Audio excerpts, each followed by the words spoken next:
En el primer siglo y segundo vivió un hombre que se llamaba Policarpo. De repente algunos habrán escuchado de él. Nació como esclavo, según nos cuenta la historia, pero fue adoptado por una mujer piadosa que le guió a la fe en Cristo.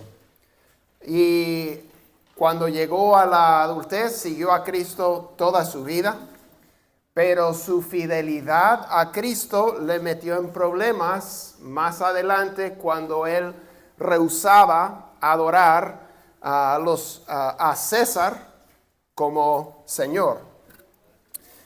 Entonces, en el año 155, el año 155 después de Cristo, en el Coliseo local, después de que habían soltado a los animales silvestres, los que cazaban, y después habían peleado los gladiadores. Después llegó el momento para ejecutar a los criminales del Estado. Cautivos de guerra, homicidas y a los cristianos, incluyendo a Policarpo, que ya tenía 86 años. El oficial romano le dijo a Policarpo: solamente toma el juramento, te soltaré, solo renuncia a Cristo. Policarpo respondió: durante 86 años he sido su siervo y nunca me ha hecho ningún mal. ¿Cómo entonces ahora podría blasfemar a mi rey que me salvó? Y luego él oró. Lo desvistieron, lo ataron a un poste, pusieron leña alrededor y le prendieron fuego. Y cuando no pensaban que eso le iba a matar, un verdugo vino con una espada y le mató. Es una historia un poco chocante, también inspiradora. Qué fidelidad, qué valentía, qué testimonio. Ya pasaron casi 2000 años y seguimos contando la historia de Policarpo. Y cuando miramos el pasaje que vamos a ver hoy día, y realmente todo lo que estamos viendo en la carta de esperanza que es Apocalipsis, creo que podemos llegar a entender cómo Policarpo pudo ser fiel en ese momento y pudo tener esa valentía que tuvo en ese momento. Vimos la semana pasada que la carta de Apocalipsis fue escrita a 7 iglesias que estaban en la región de Asia Menor, y creo que tenemos un mapa aquí que podemos apreciar. Este es lo que hoy en día es Turquía, el país de Turquía, y lo ven entre Europa, Asia y África en el mar Mediterráneo. Turquía, si acercamos un poquito, podemos ver algunas de las ciudades. Esta ciudad actual de hoy en día es una ciudad grande que se llama Izmir. Antiguamente se llamaba Esmirna y es una de las 7 iglesias. Podemos ir a la siguiente y podemos ver las 7 iglesias de Apocalipsis. Como leímos hace un ratito, el apóstol Juan estaba exiliado por su fe a una isla rocosa bastante abandonada, donde era básicamente tipo cárcel abierto, y él estaba ahí en Patmos, y él escribió a Éfeso, a Esmirna, que hoy en día se llama Izmir, y después Pérgamo, Tiatira, Sardis, Filadelfia y Laodicea. Como pueden ver, si un cartero iba llevando carta, la ruta que él tomaría. Son las ciudades cercanas a donde estaba Juan. Cuando él miraba el mar, podía ver tierra tal vez lejos o tal vez solamente sabía que estaba ahí, desconozco exactamente la distancia, pero la ciudad más cercana era Éfeso, donde Juan mismo había pastoreado la iglesia durante muchos años. La ciudad cercana, Esmirna, donde él conocía a personas, y las otras iglesias de Asia Menor. Entonces, las personas que vivían en esas ciudades entendían las realidades que llegó a enfrentar Policarpo. Alrededor del año 95, que sería como un año o dos antes de que Juan terminó de escribir Apocalipsis, el emperador romano Domiciano había revivido lo que se conocía como el culto imperial, donde creían y enseñaban que el emperador romano no era solamente un gobernante, sino que era un dios. ¿Sí? Saben que los romanos tenían muchos dioses, como los griegos, y uno más era el César. Entonces requerían que los ciudadanos de Roma, de todo el imperio romano, le adoraran como Dios y Señor. ¿Se imagina? Y si no lo hacían, había consecuencias graves. Ahora, en Asia Menor, donde hemos visto esas iglesias, tal vez ese edicto de la persecución del emperador en Roma, tal vez no había llegado, o sea, no era desde Roma que lo estaban persiguiendo, sino las mismas personas que vivían en esa ciudad. Porque además de la adoración, el culto a César, había básicamente, no sé cómo lo llamaríamos hoy en día, pero los grupos según la carrera o técnica de una persona, había como no sé si usar la palabra ¿cómo? Categoría. En inglés sería casi como union o guild, no sé si sería como un sindicato, eso tiene muchas cosas hoy en día, pero básicamente es la asociación de los carpinteros, la asociación de los costureros, la asociación de los torneros, de cada grupo, ¿no? Y cada grupo tenía sería como su santo, para ponerlo en términos de hoy en día, pero para ellos era su Dios, ¿sí? Porque tenían muchos dioses. Entonces ellos tenían su Dios y uno tenía que venerar, tenía que adorar a ese Dios. Y eso presentaba un problema para los cristianos, porque para nosotros no hay muchos dioses. Para los demás países y naciones no había problema, porque tenían muchos dioses. Agregar uno más no les molestaba. Pero al cristiano, adorar a otro era gran problema, porque solo tenemos un Señor y Dios. Entonces, ¿cómo uno va a adorar al emperador? ¿Cómo uno va a adorar a otro Dios? ¿Qué haces cuando tu fidelidad a Jesús amenaza tu salario? Cuando tu fidelidad a Jesús amenaza tu estatus social. Cuando tu fidelidad a Jesús amenaza tu propia seguridad personal, ¿qué haces? Esto es lo que estaban enfrentando los cristianos en el tiempo en el que escribe Juan la carta. Persecución, presión social y económica estaban llevando a los creyentes a vacilar bastante y tal vez a ceder en muchas cosas. Bueno, esta parte no es tan malo, o sea.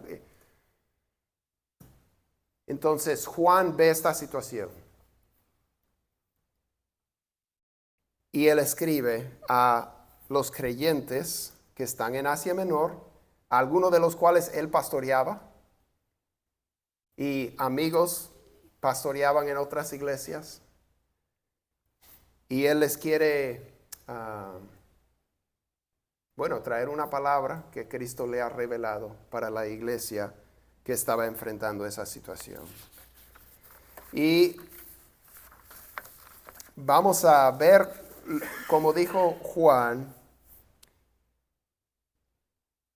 él dijo en el versículo 9 que hemos leído: yo, Juan, hermano de ustedes y compañero en la tribulación.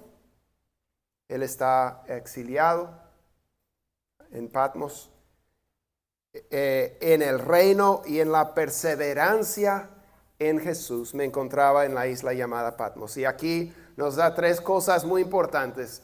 Soy tu compañero en la tribulación que está viniendo sobre la iglesia en ese tiempo. Estoy su compañero en el reino de Cristo. Y soy su compañero en la perseverancia. La perseverancia va a ser muy clave. La palabra que Cristo tiene para las iglesias tiene que ver con eso.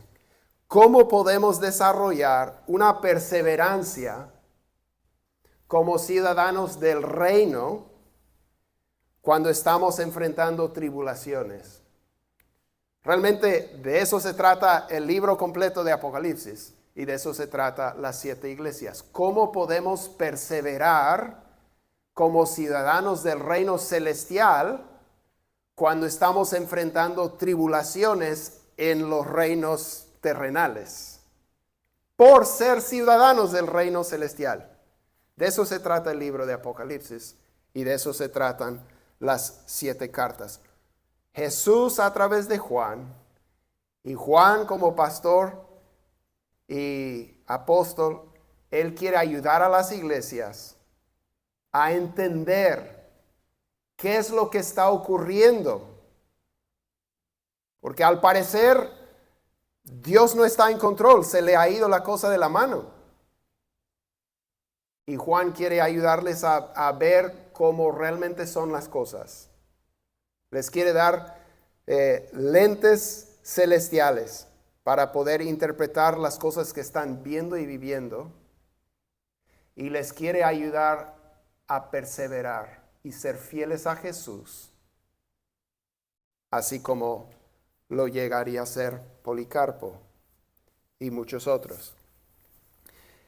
De lo que hemos leído en el principio, y no vamos a enfocarnos en ese pasaje, sino en las cartas a las iglesias, pero estas se basan en lo que hemos leído. Cada una de las 7 cartas que Juan escribe a cada una de esas iglesias comienza con resaltar algún aspecto de esa visión que él vio de Jesús. La espada que sale de la boca, sus pies como de bronce bruñido, sus ojos como llama de fuego. Cada carta empieza con una de las características, con un aspecto de esa visión. Esa visión es el fundamento de lo que va a compartir en las cartas. Y esa visión es la respuesta a la pregunta: ¿cómo podemos perseverar como ciudadanos del reino cuando estamos enfrentando tribulaciones en los reinos de este mundo? Esa visión es la clave. Porque en esa visión lo que nosotros vemos es que, como hemos leído, como Jocelyn nos leyó, de lo que Juan vio, nuestro rey está en control. Un montón de las descripciones en esa visión vienen del Antiguo Testamento. Su cabello bien blanco como la nieve, esa es la descripción del anciano de días. O sea, son descripciones de Dios y se aplican a Jesús y demuestran que Jesús tiene todo el control, es omnipotente, es el soberano sobre la tierra y sobre los reyes de la tierra. También cuando Juan tiene tanto temor, ¿verdad?, que cae como muerto, Jesús extiende la mano derecha y le dice: no temas. Yo soy el alfa y la omega. Yo soy el que estuve muerto, pero ahora vivo para siempre. y aquí traigo las llaves de la muerte y del infierno. O sea, ¿qué es lo peor que los gobernantes de este mundo o las personas de este mundo pueden hacer a un cristiano? Lo peor es matarlo. Y Jesús dice, aquí yo traigo las llaves de la muerte y del Hades. Yo ya vencí ese enemigo que es la muerte. No tienes nada que temer. O sea, Cristo es soberano. Ha vencido la muerte y el Hades. Y también lo que vemos,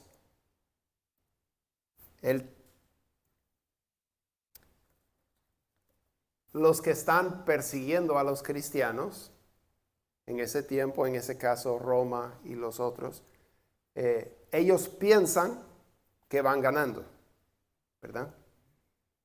Pero Jesús es el que tiene las llamas de fuego, los ojos como llamas de fuego, o sea, toda esta descripción. Él tiene hasta las estrellas en su diestra.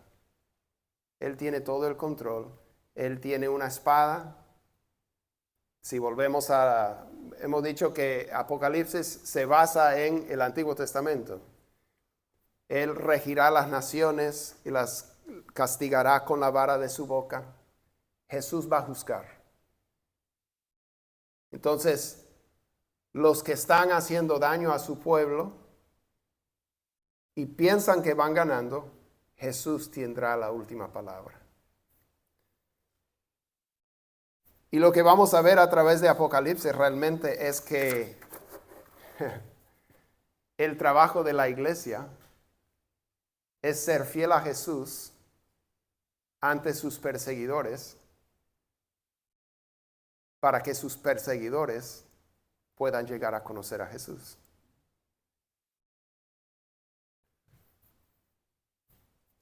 Pero no debemos dudar de que Cristo tiene el control y que Cristo no es solamente rey, sino que también es juez. Entonces, vamos a entrar en la parte de las cartas. Son 7 cartas, no vamos a leer las 7 cartas, pero queremos mencionar cómo son estas cartas. Tal vez si ponemos otra vez la lista, Juan escribe dirección de Jesús, escribe una cartita a cada iglesia, pero envía la carta de Apocalipsis a todas. Y estas iglesias están en diferentes puntos de, vamos a decir, de ceder, de no ser fieles. Hay un par de iglesias que no hay ninguna reprensión, solamente consolación de parte del Señor. Iglesias que están sufriendo, como la iglesia en Esmirna. Que el nombre de la ciudad quiere decir como aplastado, y ellos están sufriendo bastante. Pero la mayoría de las iglesias en diferentes niveles no van tan bien. Conocen al Señor. Algunos están tan mal que casi parece que no conocen al Señor. Pero la mayoría está en eso. Las cartas comienzan nosotros vamos a enfocarnos en una en particular, porque es la que más se asemeja a la iglesia occidental contemporánea. O sea, la iglesia de hoy en día, la iglesia como nosotros la conocemos. Los comentaristas observan que más la carta a la Odisea se asemeja a la situación que vivimos mayormente en el occidente en la iglesia. Entonces vamos a leer la carta a la Odisea. Vamos a empezar en el versículo 14 del capítulo 3. Capítulo 3, versículo 14. Y creo que viendo esta carta nos va a ayudar a entender las demás también. Empieza en el versículo 14 y dice: escribe al ángel de la iglesia en la Odisea, el amén, el testigo fiel y verdadero, el principio de la creación de Dios, dice esto. Cada carta comienza con alguna descripción de Jesús que tiene que ver con su situación. ¿Sí? Aquí se le llama el amén, el testigo fiel y verdadero, el principio de la creación de Dios. Y dice en el versículo 15, yo conozco tus obras, que ni eres frío ni caliente. Ojalá fueras frío o caliente. Entonces ahí vamos a detenernos por un momento. Es fascinante cuando uno estudia estas ciudades o visita estas ciudades y aprende cómo son las ciudades y luego mira las cartas. Por ejemplo, podemos tomar algunas ciudades de Texas, podríamos hacer con ciudades de cualquier parte del mundo. O sea, podríamos hablar de una ciudad y podríamos hacer comparaciones con un boom por el petróleo, por ejemplo. Podríamos hablar de campeonatos en el deporte.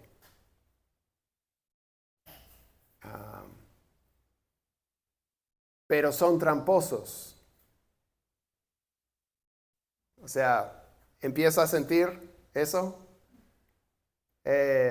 Podríamos hablar de Dallas.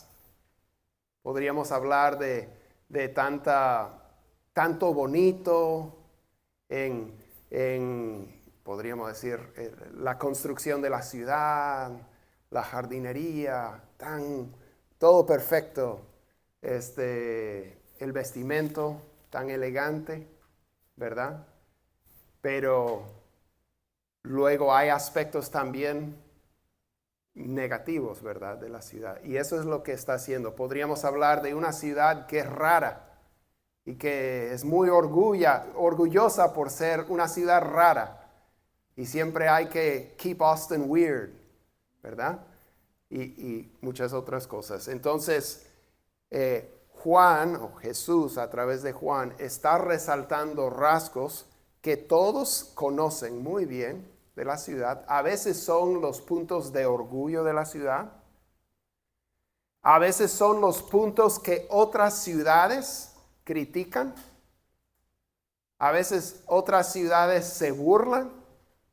Entonces son áreas bastante sensibles, como cuando mencionó lo de tramposos. ¿Sí? Es muy sensible eso. Cuando el pueblo de Dios comienza a desviarse y a alejarse de Dios y a ceder a la mundanalidad en varias áreas, lo han hecho sabiendo lo que dice la palabra de Dios. A pesar de lo que dice la palabra de Dios, a pesar de lo que saben, esto es cierto en el Antiguo Testamento como en el Nuevo, a pesar de lo que saben de la palabra de Dios, empiezan a desviarse, a alejarse, enfriarse. Entonces, repetirles la misma palabra que ya saben, ya conocen, a veces no los hace despertar. Entonces, Dios envía a un profeta y muchas veces pide al profeta hacer cosas muy extremas para hacer entrar en razón al pueblo. ¿Sí me explico? Oseas, quiero que vayas y te cases con una prostituta. Porque este pueblo está jugando a la prostituta con otros dioses. Siendo solamente para mí, este pueblo. Me está siendo infiel. Quiero que lo ilustres. ¿Verdad? Le puede decir a Isaías o a Ezequiel que construya una pequeña ciudad que parece Jerusalén y que empiece a golpearlo con espada.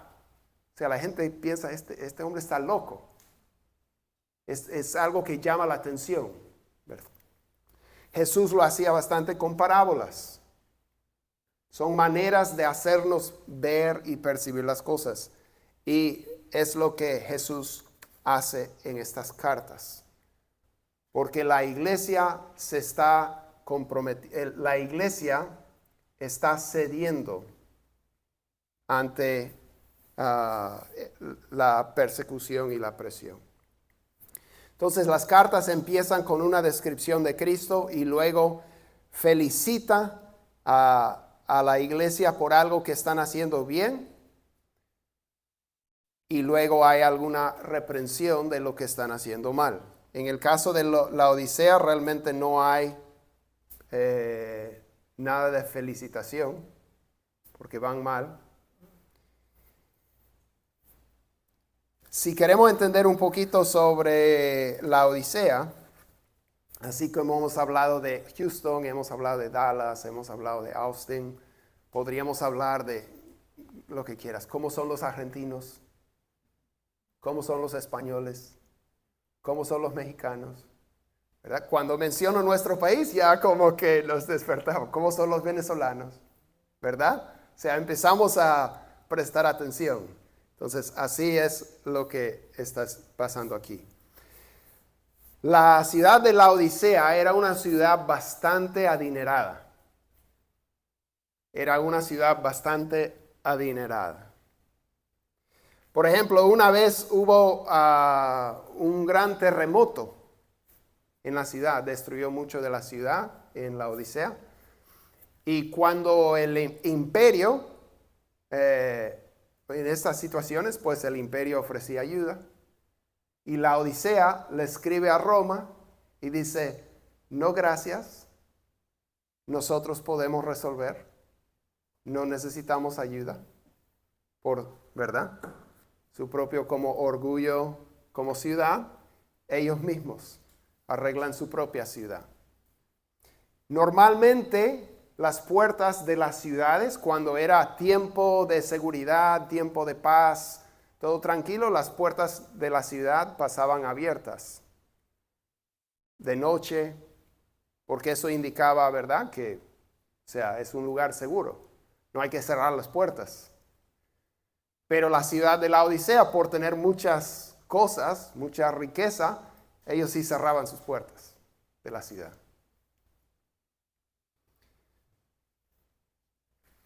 Entonces, ellos tenían también una escuela médica que se conocía por un ungüento de ojos, un instituto oftalmológico que habían desarrollado un ungüento que ayudaba bastante para curar infecciones de ojo. Las infecciones de ojo eran muy comunes, caída de tierra, animales, etcétera, muchas cosas en el aire, muchas infecciones de ojo en ese tiempo. Y ellos habían desarrollado algo que curaba las infecciones de los ojos. Se conocía por la adoración al dios Zeus. Hacían ropas, había mucho banco, muchas finanzas.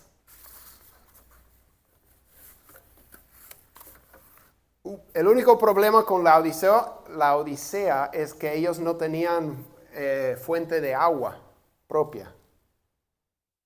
Entonces ellos tenían que traer agua de lejos. ¿Sí?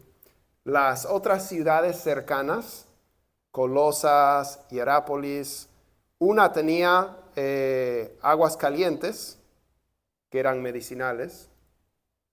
Otra tenía manantial, brotaba agua fría, riquísima.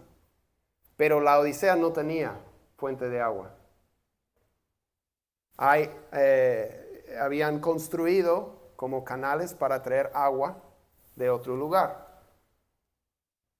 Pero cuando llegaba a la Odisea, el agua estaba tibia y estaba llena de mucho sedimento por los canales, de piedra, de todo.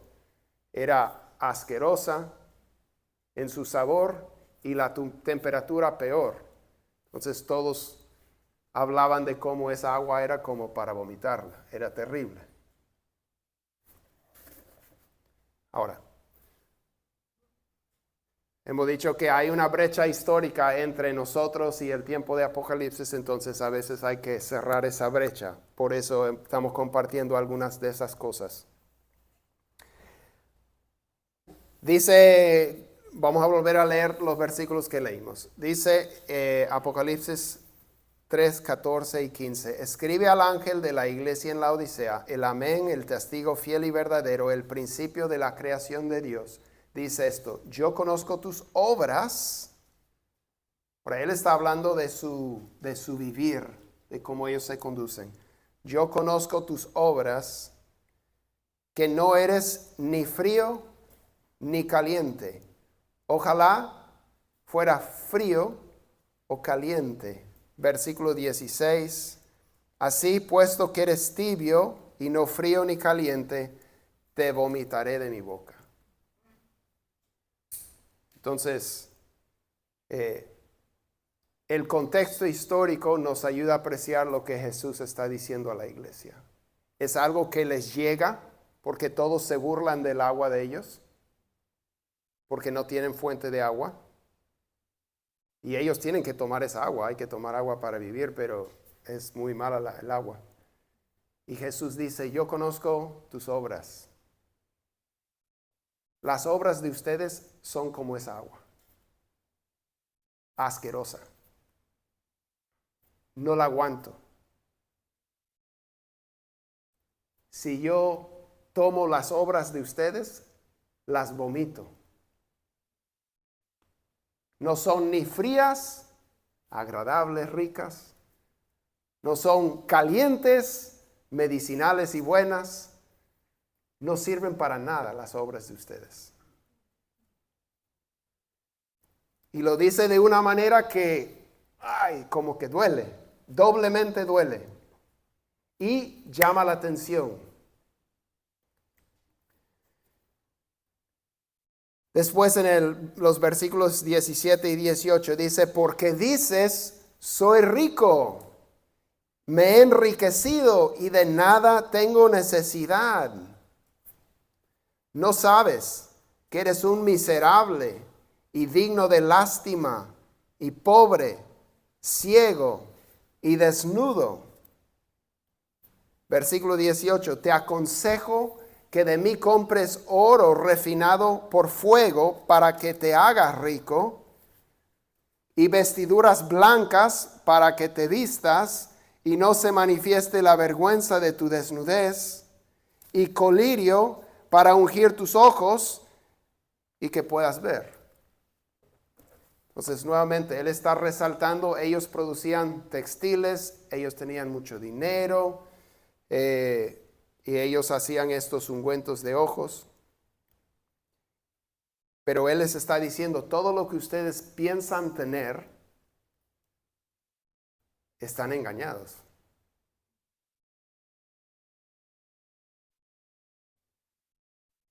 La iglesia contemporánea,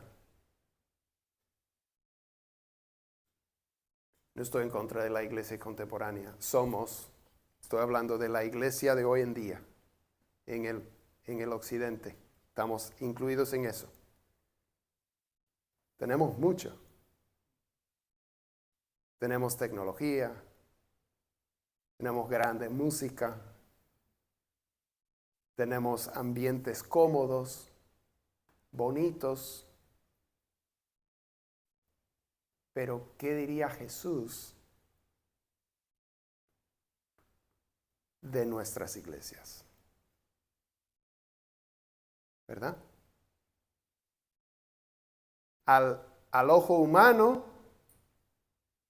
podríamos decir, o sea, muchas veces la gente está buscando una iglesia que tenga todo lo que ellos quieren, ¿verdad? Y puede tener todo lo que ellos quieren, está bien, pero ¿tiene lo que Jesús quiere? Porque Jesús no está impresionado por edificios y presupuestos y música y luces y todo eso. Jesús está buscando otras cosas. ¿Cómo está el corazón de la iglesia? Jesús dice, el que tiene los ojos como llama de fuego, el que todo lo ve, el que dice, mira, no me engañas con entrar aquí vestido bonito y todo, yo lo veo todo. Y no solamente el domingo a la hora del servicio, yo lo veo todo. Él dice, yo conozco tus obras. No eres ni frío ni caliente. No sirves. En cuanto a tus obras no sirven. Por eso, Él dice, hablando a la iglesia, te vomitaré de mi boca. ¿Crees que lo tienes todo? ¿Que no tienes necesidad de nada? ¿No sabes que eres miserable, digno de lástima, pobre, ciego, desnudo? Parece palabra bastante fuerte, pero Jesús dice en el versículo 19, yo reprendo y disciplino a todos los que amo. ¿Qué está diciendo Jesús a la Odisea? Yo los amo. Por eso les estoy diciendo esto. Estoy tratando de ayudarlos a despertar. Ustedes no ven su necesidad porque todo lo tienen. No ven su necesidad porque todo lo tienen. La verdad es que no tienen nada de lo que necesitan tener. Ustedes piensan que son sabios, inteligentes, que todo lo ven, todo lo entienden. Son ciegos. Necesitan que yo les dé ungüento para los ojos, colirio, para que puedan ver las cosas como realmente son. Él dice, yo reprendo y disciplino a todos los que amo. Sé pues celoso y arrepiéntete. Dice, yo estoy a la puerta y llamo. Si alguien oye mi voz y abre la puerta, entraré a él y cenaré con él y él conmigo. Según el contexto histórico de lo que hemos mencionado de las puertas de la ciudad, lo que Jesús está diciendo a la iglesia es, ustedes supuestamente son iglesia y pueblo mío, pero a mí me han cerrado la puerta. Yo ni puedo entrar. Jesús dice, yo ni puedo entrar donde están ustedes. No están buscándome a mí, no están buscando mi voluntad. Concluye al final de la carta y dice, al vencedor le concederé sentarse conmigo en mi trono, como yo también vencí y me senté con mi Padre en su trono.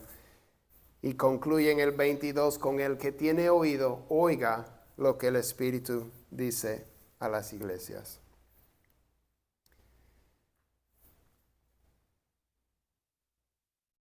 Yo quiero animarte a tomar un tiempo esta semana y leer las cartas a las iglesias.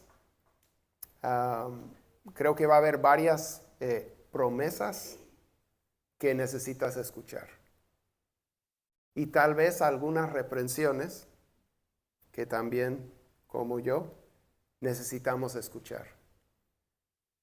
Pero las reprensiones vienen de nuestro Salvador que nos ama y que nos quiere ayudar a poder perseverar y recibir todo lo bueno que Él tiene para nosotros.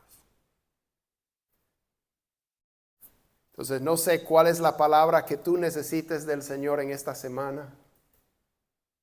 Si como la iglesia en Éfeso necesita que Dios te diga, has dejado el amor que tenías al principio. O como la iglesia en Esmirna necesitas que escuchar a Dios decir, mira, yo veo lo que estás sufriendo. Yo veo tu aflicción. Tengo una recompensa para ti. Muy hermosas las cartas.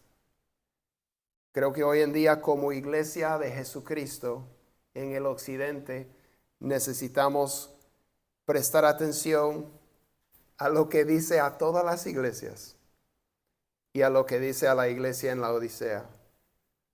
Porque a veces creo que podemos pensar que vamos bastante bien pero de repente Dios diría otra cosa acerca de nuestras iglesias, acerca de esta iglesia.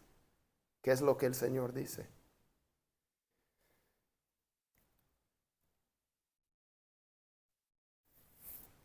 Había otras iglesias en Asia Menor, pero Juan solamente menciona 7. Porque en Apocalipsis, como vamos a ver, los números son importantes, tienen significado. El número 7 tiene que ver con plenitud, completo. Juan no está escribiendo solamente a esas 7 iglesias, está escribiendo a todas las iglesias en Asia Menor y a todas las iglesias de todos los tiempos. Por eso al final de la carta, de todas las cartas, Jesús dice, el que tiene oído, oiga lo que el Espíritu dice a las iglesias. Porque estas cartas son para nosotros. Entonces te animo a leer en esta semana. Si tienes una Biblia de estudio, lee acerca de las ciudades, pero lo más importante es escuchar lo que el Señor dice ahí. Algo muy interesante acerca de la iglesia en Esmirna.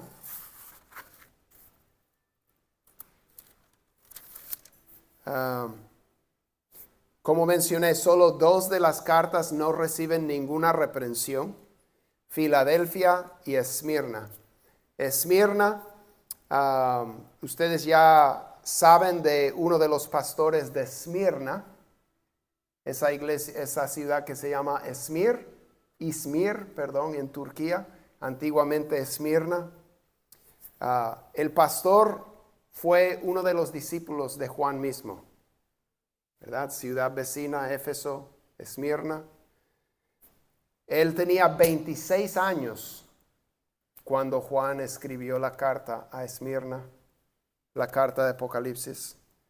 Ese pastor en Esmirna había nacido esclavo, fue adoptado por una madre cristiana y llegó a ser fiel a Cristo hasta su muerte. Se llamaba Policarpo, el pastor de la iglesia en Esmirna. Creo que la carta de Apocalipsis le ayudó a él y le ayudó a los hermanos de las iglesias en ese tiempo para perseverar en medio de grandes persecuciones. ¿Sabía usted que cuando Juan escribió esta carta había alrededor de 25,000 cristianos en el mundo? ¿Se imagina? 25,000 cristianos en el mundo. O sea, la ciudad de League City tiene 5 veces más personas del número de cristianos que había en el mundo en ese tiempo. Para el año 300 había 200 millones de cristianos y la persecución no había parado. Pero la iglesia llegó a ser fiel.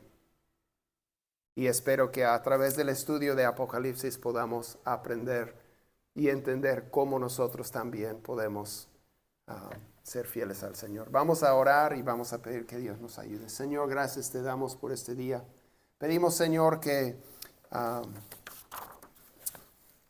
nos ayudes a saber que nos amas, a saber que tú has vencido, a saber, Señor, que tú tienes todo el control, tú tienes las puertas de la muerte y del Hades. Y Señor, tú nos invitas a poder recibir todo lo que tienes preparado para nosotros. Señor, pedimos que nos ayudes en esta jornada de estudiar esta carta de esperanza.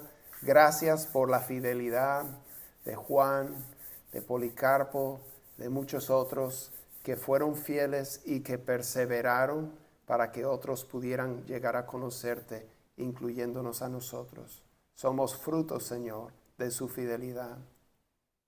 Ayúdanos a nosotros, Señor, a cobrar fuerza y ánimo por tu palabra a ellos, para que nosotros podamos ser fieles en nuestra generación, para que otros, Señor, puedan llegar a conocerte también, para que estén con nosotros en esa ciudad celestial de la que vamos a leer al final de esta carta. Gracias. Úsanos en esta semana y háblanos en esta semana. Ayúdanos a oír lo que el Espíritu dice a las iglesias. En el nombre de Jesús. Amén.